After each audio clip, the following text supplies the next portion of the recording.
querríamos transformar el porvenir en algo presente, algo particular. Pero lo venidero no es algo particular, sino el todo. Esta era una de las ideas con las que Kierkegaard nos dejaba en el video pasado y continuaba profundizando sobre esto de que el porvenir, solo por la fe, podemos de alguna manera enfrentarnos con él. El medio para enfrentarnos con el porvenir es la fe. Y propiamente la fe es esa expectativa con la cual nosotros nos abrazamos al porvenir. Entonces, Kierkegaard continúa así. ¿Cómo deberíamos entonces afrontar el porvenir? Cuando el navegante está en alta mar, recordar que esta idea era el último párrafo del video anterior. Cuando el navegante está en alta mar, cuando todo vacila a su alrededor, cuando las olas nacen y mueren, él no posa su mirada en ellas, pues vacilan. Mira hacia arriba, las estrellas. ¿Y por qué? Porque son fieles. Así como están ahora, así estaban para los antepasados y habrán de estarlo para las generaciones venideras.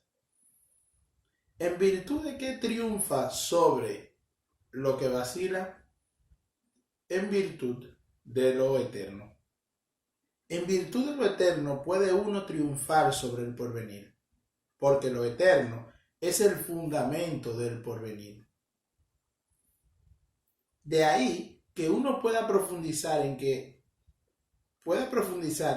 en aquel en virtud de este. ¿Y cuál es el poder eterno en el ser humano? Es la fe. ¿Cuál es la expectativa de la fe? Victoria, o como con tanta seriedad y emoción nos enseñan las escrituras, que todas las cosas pueden redundar en beneficio de quienes aman a Dios. Me detengo aquí porque es necesario aclarar que no se trata de la fe como una mera especulación o planteamiento sobre la vida. Mucha gente tiene fe sobre lo bueno en general, pero no es eso la fe en Dios.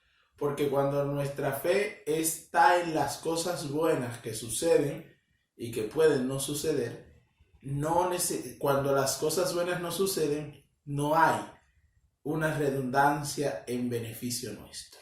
Cuando nosotros tenemos fe en Cristo, en Dios, aunque las cosas no sucedan de la manera que esperábamos o de las maneras que comúnmente llamamos buena, haciendo uso de lo bueno como una categoría objetiva de valor bueno para el hombre, bueno como cualidad de lo que al hombre lo enriquece, lo ennoblece, le es propio. Entonces, en la fe, aún lo malo, en la fe en Dios, aún las cosas malas obran para bien. Aún aquellas cosas que al hombre meramente natural le son arbitrarias, le son dañinas, le perturban, lo incomodan, lo inquietan, lo sacan de una experiencia bella de la vida y lo sumergen en todo lo contrario, en la pesadumbre, en la ira, en el sinsentido, en la carencia de todo. Al creyente en Dios, al hombre de fe, aún esto le redunda en alabanza, le redunda en bienestar, le redunda para mayor gloria de Dios, de quien él depende en última instancia. ¿Quién podrá separarnos del amor de Cristo? ¿Quién podrá separarnos del amor de Dios manifestado en Cristo Jesús? El hambre, la desnudez, la aflicción, la enfermedad, la escasez, la desnudez, los enemigos. En todo esto vencemos fácilmente por aquel que nos ha amado. Nota, no he citado, he agregado algunos términos a la expresión paulina y eso era lo que hasta este momento debía decir. Pero está claro que la expectativa del porvenir que espera victoria ha triunfado sobre el porvenir. Por eso el creyente ha acabado ya con el porvenir antes de haber comenzado con el presente. Pues aquello sobre lo cual uno triunfa no puede ser más un estorbo. Y esa victoria solo puede hacer que uno se vuelva más poderoso en relación a la obra presente. La expectativa de la fe es, entonces, victoria. El ánimo alegre que no ha saboreado aún las adversidades de la vida, que no fue instruido en la escuela de la pena ni educado por la ambigua sabiduría de la experiencia, da sentimiento a esta expectativa con todo su corazón, pues espera la victoria en todo, en todas las batallas y pugnas del espíritu. O, mejor dicho, espera triunfar sin combatir.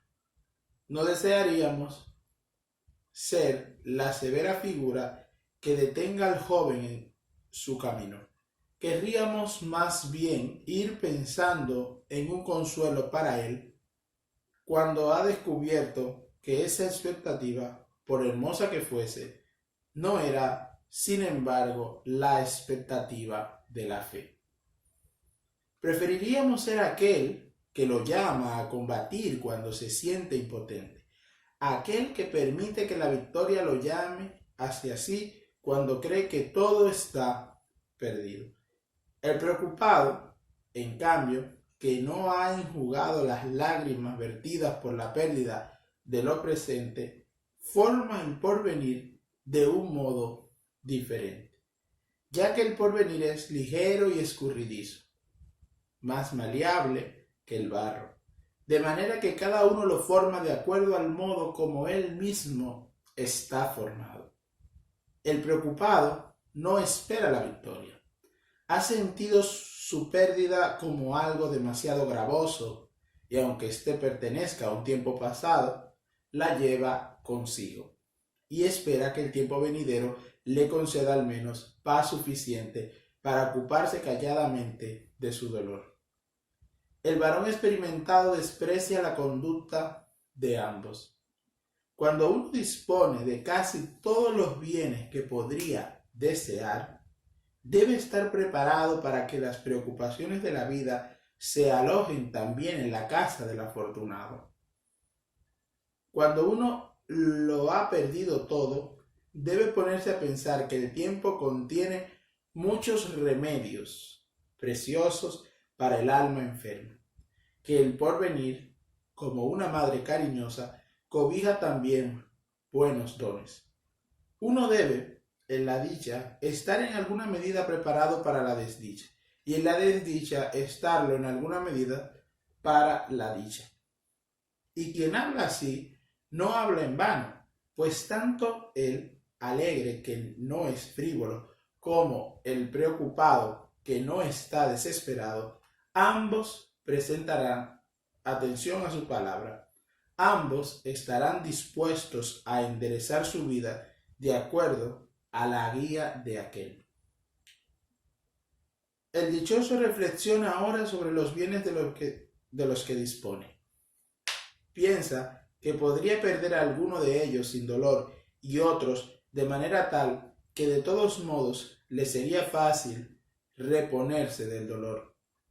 Hay un solo bien que no puede perder sin perder su alegría, que no puede perder en alguna medida sin perder la totalidad de sí mismo y, por consiguiente, su alegría. Estará entonces preparado para perder sus bienes y así, de acuerdo al consejo del hombre experimentado, preparado en cierta medida para la desdicha.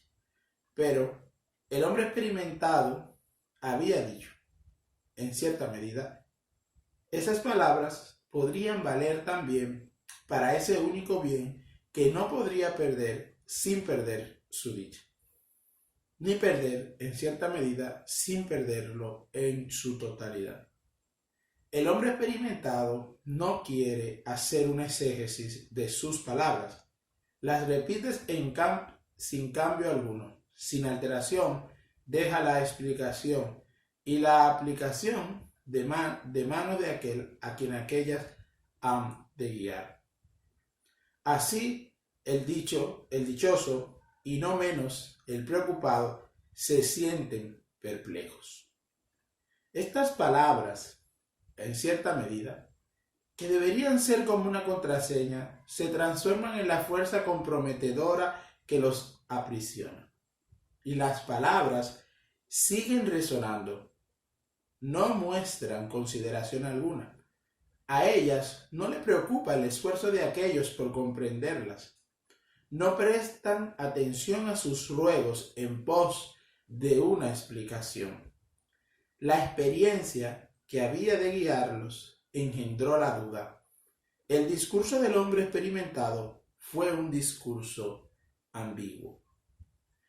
Este texto que se extiende, este párrafo que se extiende y que comienza diciendo: la expectativa de la fe es entonces victoria, va descubriendo que lo que normalmente nosotros llamamos prudencia, entendida en el sentido bíblico como prudencia de la carne, que es enemiga de Dios, que es enemiga de la expectativa de la fe, prudencia que es esa disposición que el hombre tiene por la experiencia del pasado, por la experiencia de la vida, por la reunión de muchos datos que le permiten posicionarse frente a las distintas cuestiones de la vida.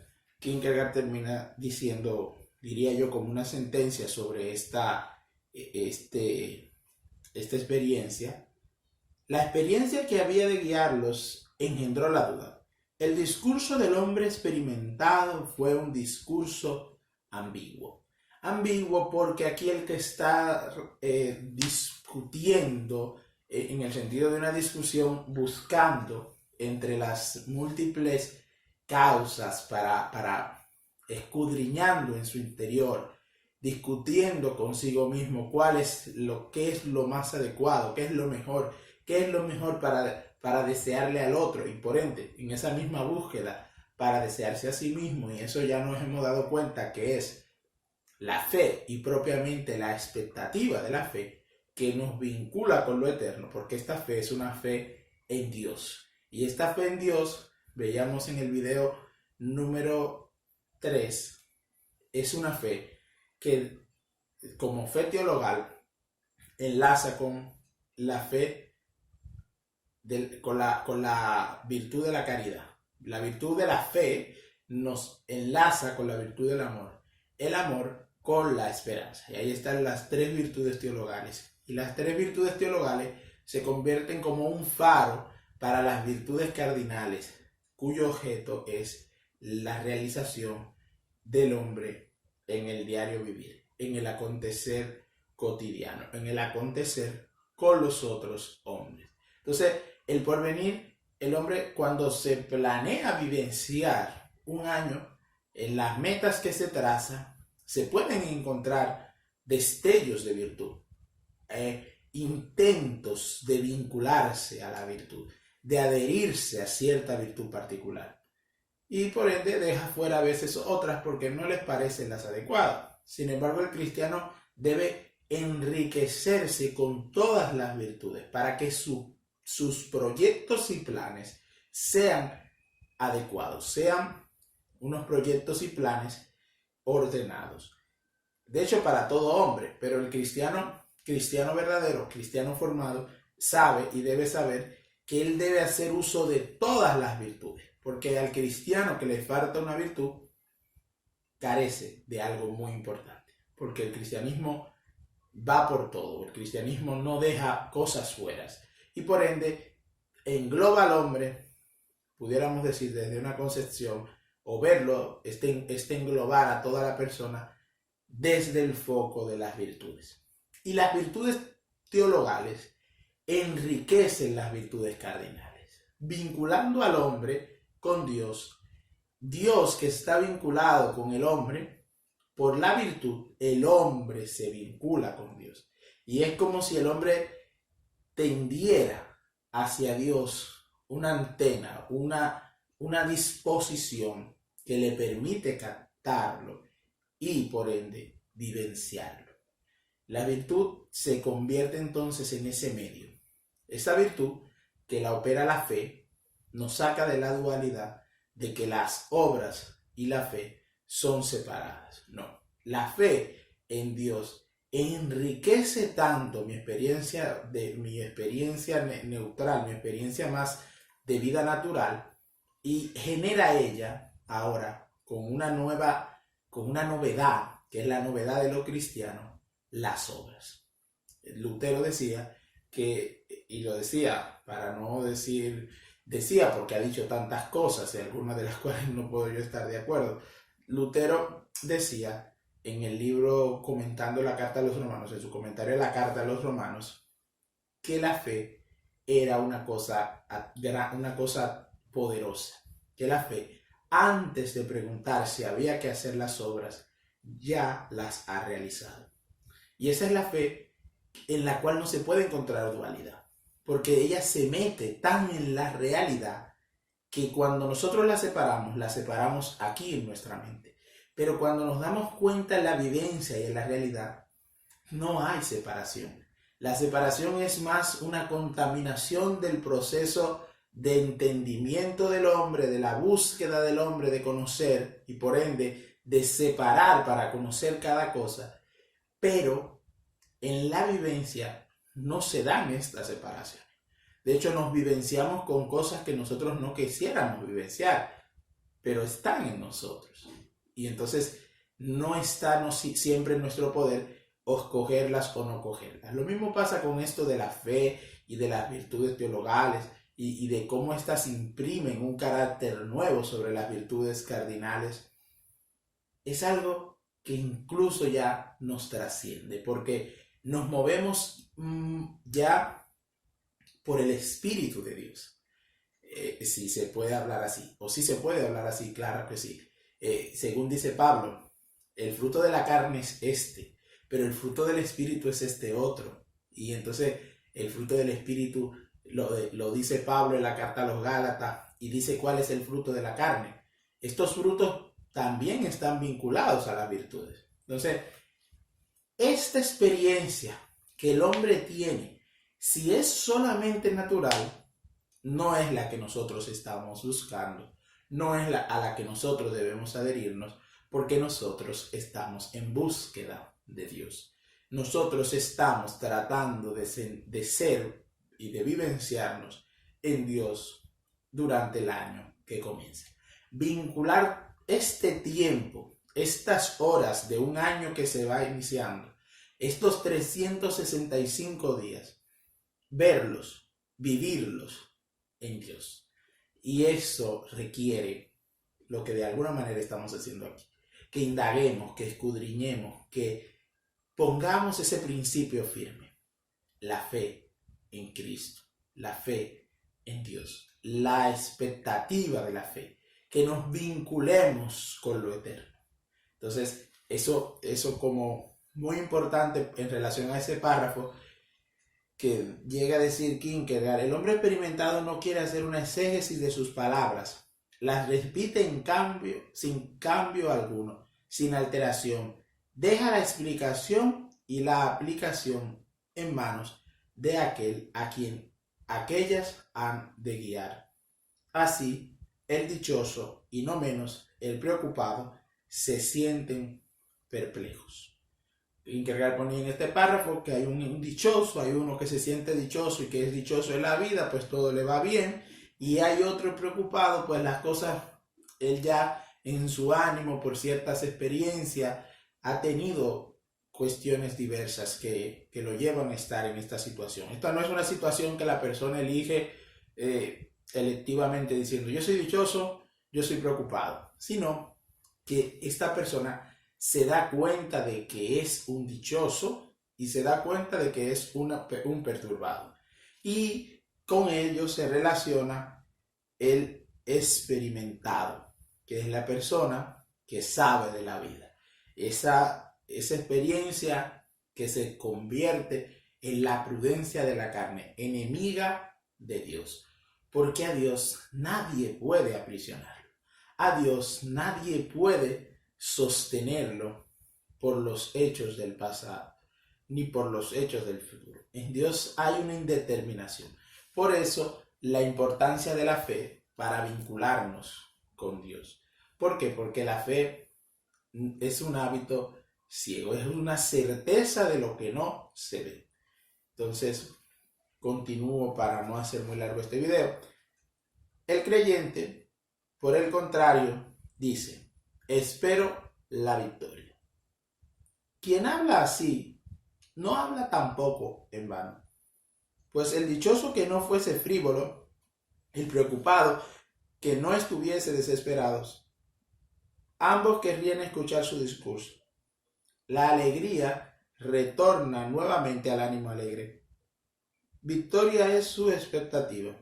Victoria en todos los combates, en todas las pugnas del espíritu, pues la experiencia ha enseñado que podría haber batallas. No obstante, con la ayuda de la fe, espera la victoria en todas ellas. Voy a leer los dos puntos hasta aquí sombreados. Comienza el discurso diciendo, y esto está sombreado. El creyente, por el contrario, dice, espero la victoria. Cuando Kierkegaard usa aquí, dice, es apelando en cierta forma, no a que dice de la boca para afuera. No dice como repite una cotorra, no. Lo dice con el ánimo, sobre todo. Aquella expresión hermosa de Santa Teresa en el libro de su vida, cuando dice, hermanas, que Dios no atiende tanto a las palabras, sino a la voluntad y determinación con que se dicen. Entonces, el creyente, por el contrario, dice, espero la victoria, es voluntad y determinación. ¿Concedida por quién? Por Dios. Pero a su vez, el hombre la vivencia y por ende pertenece al hombre. Y por ende el hombre también puede ser capaz de ponerse él en capacidad de vivenciar esta voluntad y esta determinación tan necesaria. Y habiendo hecho esa glosa, dice, continúa, no obstante, con la ayuda de la fe, espera la victoria en todas ellas. No obstante, habiendo considerado esto, que no está sombreado, sino subrayado, la alegría retorna nuevamente al ánimo alegre. Victoria es su expectativa. Victoria en todos los combates, en todas las pugnas del espíritu, pues la experiencia ha enseñado que podría haber batallas. No obstante, con la ayuda de la fe, espera la victoria en todas ellas. Sabe que habrá batallas, pero en todas ellas espera la victoria. Solo por un instante se detiene. Es demasiado, dice. Es imposible. La vida no puede ser tan magnífica. ¿Dónde ha habido una juventud que fuese tan rica en dicha suprema? Esta es, pues, algo más que la más alegre esperanza de la juventud. Sí, es más que la más alegre esperanza de la juventud, y sin embargo es así. Si bien no exactamente como tú lo piensas, tú hablas de muchas victorias, pero la fe espera solo una, o, mejor dicho, espera la victoria. Si alguien hubiese oído acerca de un maestro capaz de brindar a cada uno lo necesario, y entonces dijese es imposible, todo lo necesario para un hombre como para mí, por ejemplo, todo lo mucho que me es necesario, en ese caso, aquel que lo remitió a las Santas Escrituras podría con razón dar testimonio acerca de lo que hubieran de hallar, de lo necesario en ellas. Pero aún así, Al que busca le parecerá que el asunto no era exactamente como él lo había pensado. La Escritura dice, una cosa es necesaria. Así también con respecto a la fe. Cuando hablas de muchas victorias, eres como aquel que habla de lo mucho que es necesario. Solo una cosa es necesaria, y la fe espera la victoria. Entonces, volvemos un poquito atrás aquí en este párrafo. Dice, el creyente por el contrario dice, espero la victoria. Solo una cosa es necesaria, y la fe espera la victoria. Pero la fe espera solo una, o mejor dicho, espera la victoria. Muchas batallas, pero la fe espera una sola victoria. Porque solo una cosa es necesaria.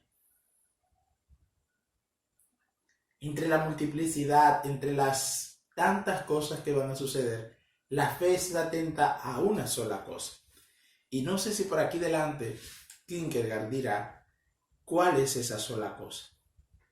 Porque no lo dice aquí. Debemos esperar que nos lo diga Kierkegaard. Y quedamos aquí entonces en este suspenso. El párrafo que sigue es un poco largo, pero enfrasquémonos en su lectura. Por lo que espera es victoria, y por eso es alegre y desenvuelta. Y como no habría de serlo cuando espera la victoria. Sin embargo, presiento una voz que acaso tú, oyente mío, conoces también, es la que dice. Es bueno escuchar eso. Son palabras grandiosas y giros bien entonados. Pero la seriedad de la vida enseña, en verdad, otra cosa. Tú, que hablas de ese modo, ¿qué te ha enseñado a ti la seriedad de la vida? Esto es una pregunta importante. Tú, que hablas de ese modo, ¿qué te ha enseñado a ti la sabiduría de la vida? No es cierto que te enseñó que tus deseos no se cumplieron, que tu apetito no fue saciado, que tus anhelos no fueron escuchados, que tus aspiraciones no fueron satisfechas. Eso te enseñó, todo eso de lo que no hablamos en absoluto. Y te enseñó, además, a venir con labios engañosos en auxilio de los hombres, a vaciar de fe y de confianza sus corazones, y a hacerlo en el sagrado nombre de la seriedad. ¿Por qué te enseñó esto? ¿No podría haberte enseñado otra cosa? Cuando dos hombres enseñan cosas diferentes acerca de la vida, puede que ello se deba a que han experimentado cosas diferentes. Este párrafo es tremendo. Es tremendo. Estamos aquí de este lado. Ven que las letras son un poquito pequeñas, solo para con una idea. Este párrafo es tremendamente serio y tremendamente importante. Porque la pregunta es aquel que viene en nombre de la seriedad a vaciar, según dice Kierkegaard, de fe y de confianza los corazones de los creyentes, a vaciarlos de la fe y de la confianza. Y Kierkegaard le pregunta, ¿por qué te enseñó esto? ¿No podría haberte enseñado otra cosa? Y aquí arriba, a manera de pregunta, está sombreado lo que le enseñó. Dice, ¿qué te enseñó a ti la seriedad de la vida? ¿No es cierto que te enseñó que tus deseos no se cumplieron, que tu apetito no fue saciado, que tus anhelos no fueron escuchados, que tus aspiraciones no fueron satisfechas? Y entonces vuelvo y brinco a la pregunta, ¿por qué te enseñó esto? ¿No podría haberte enseñado otra cosa? Y aquí esto está sombreado porque es un carácter importante. Cuando dos hombres enseñan cosas diferentes acerca de la vida, puede que ello se deba a que han experimentado cosas diferentes. Si dos niños han sido educados juntos y participado siempre de las mismas cosas, de manera que cuando el uno era elogiado, también lo era el otro, y cuando el uno era corregido, también lo era el otro, y cuando el uno era castigado, también lo era el otro. Aún así, pueden haber aprendido cosas totalmente diferentes, pues uno pudo aprender a no enorgullecerse cada vez que lo elogiaban, a humillarse durante la amonestación cada vez que lo corregían, a aceptar la cura del sufrimiento cada vez que lo castigaban.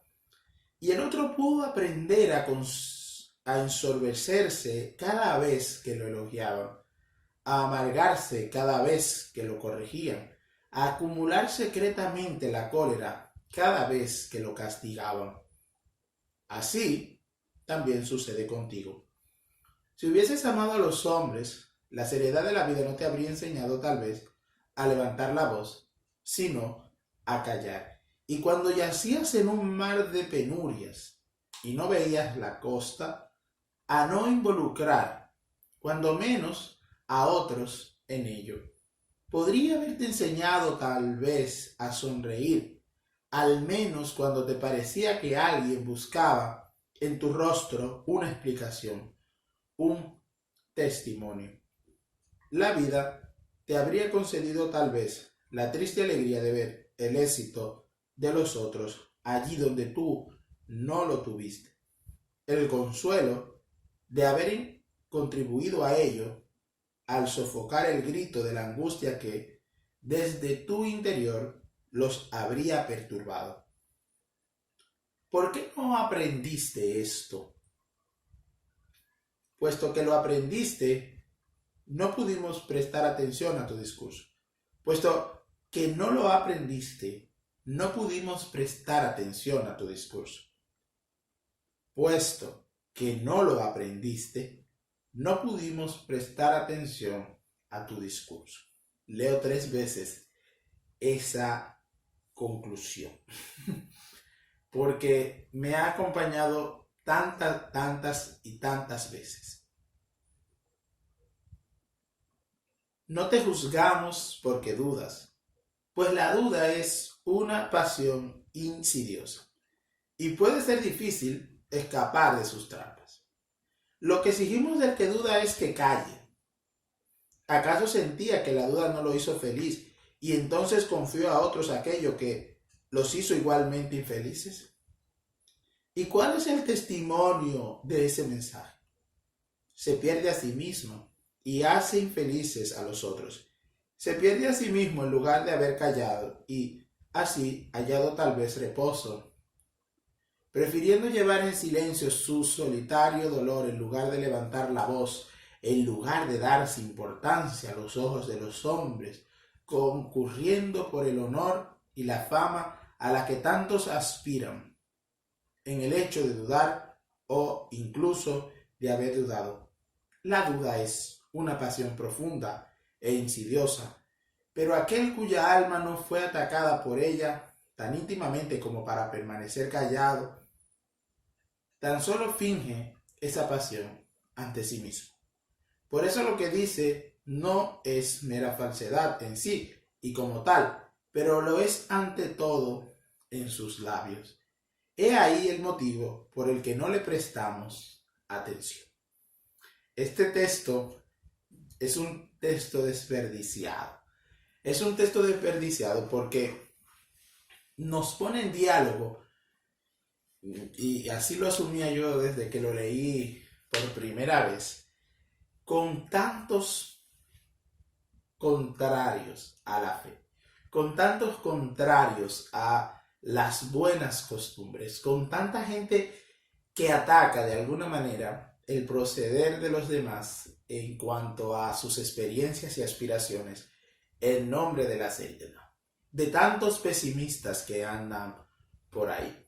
Incluso pudiera ser, aunque no está explícitamente en el texto, pero se puede inferir, una disputa contra los que solamente hablan en un sentido muy vago de las posibilidades buenas de la vida, de la bondad de la vida, de lo hermoso de la vida, de tú lo puedes lograr por tu propio medio. La fuerza y incluso contra ellos, hay un carácter aquí de atiende, que la vida no es tan así. No me detengo más y vamos a dejar este video por aquí, hasta aquí. He ahí el motivo por el que no le prestamos atención.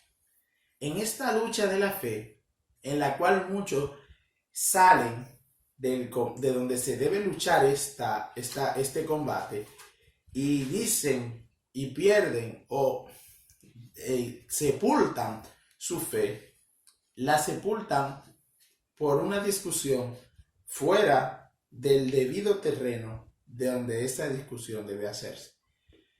Porque la experiencia de la vida de un individuo es traída ante la realidad de la revelación de lo cristiano, ante la evidencia de lo eterno en nosotros, ante los anhelos del corazón por lo eterno, ante el acontecimiento en Cristo Jesús manifestado para bienestar de todos nosotros.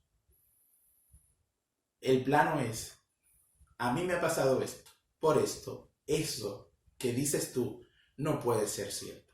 Entonces Kierkegaard dice sobre eso, he ahí el motivo por el que no le prestamos atención. Y agudamente reflexiona sobre ello, diciendo, no te podemos prestar atención. No te podemos prestar atención porque aquí tu seriedad se convierte solamente y pierdes ese supuesto aire de seriedad en el afán de vincular a los otros a tu experiencia personal. Y nosotros también hacemos mucho eso, y hay que decirlo, con nuestras experiencias positivas de fe y de cualquier índole. Queremos que la persona vivencie lo que nosotros vivenciamos, cuando lo que debemos hacer es mostrarle al otro el camino, mostrarle al otro las posibilidades, las cosas comunes, y dejar que la otra persona, sobre todo con nuestra asistencia, nuestra compañía, pero sobre todo, y nuestra compañía siendo un símbolo o un gesto cercano de quien está en nosotros, de Dios, en Cristo Jesús, en el Espíritu Santo, mediación de gracia, movimientos de la gracia hacia la otra persona. Y eso en parte significaría que la persona esté dispuesta, pero más que la persona aquí importa el emisor. ¿Qué tanto yo soy capaz de tener un gesto de acercamiento, una salida de mí, un ponerme en el lugar del otro? No poner mi vivencia en el otro. Porque normalmente hablamos mucho de que nuestro testimonio de vida, nuestro testimonio, nuestra experiencia, tu experiencia tendrá su valor, pero en lo existencial y muy válido de la vida, tu experiencia no me interesa, no me importa. ¿Por qué? Porque tu experiencia fue tu experiencia. Y tú puedes llegar por tu experiencia a las conclusiones fatales que Kierkegaard aquí dice. No he ahí el motivo por el que no le prestamos atención. O puedo por ende decir, bueno, sí, las acojo. Y entonces sí podemos decir, bueno, un poquito laudable, le hacemos caso. Y digo un poquito laudable, ¿por qué? Porque lo que la persona está haciendo es una imitación de lo que a ti te fue. La persona está captando lo tuyo para vivenciarlo. Y no se trata de eso. Por eso cada camino es distinto, por eso cada experiencia es distinta. Lo que sí hay de común es, mira, a mí la fe me ayudó. Y la fe te puede ayudar a ti. La expectativa de la fe me ayudó a mí. La expectativa de la fe me transformó a mí.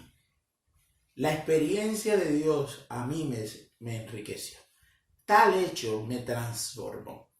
Pero no necesariamente todos los pasos dados por ti son los que el otro va a hacer. Porque no es así como normalmente se vive.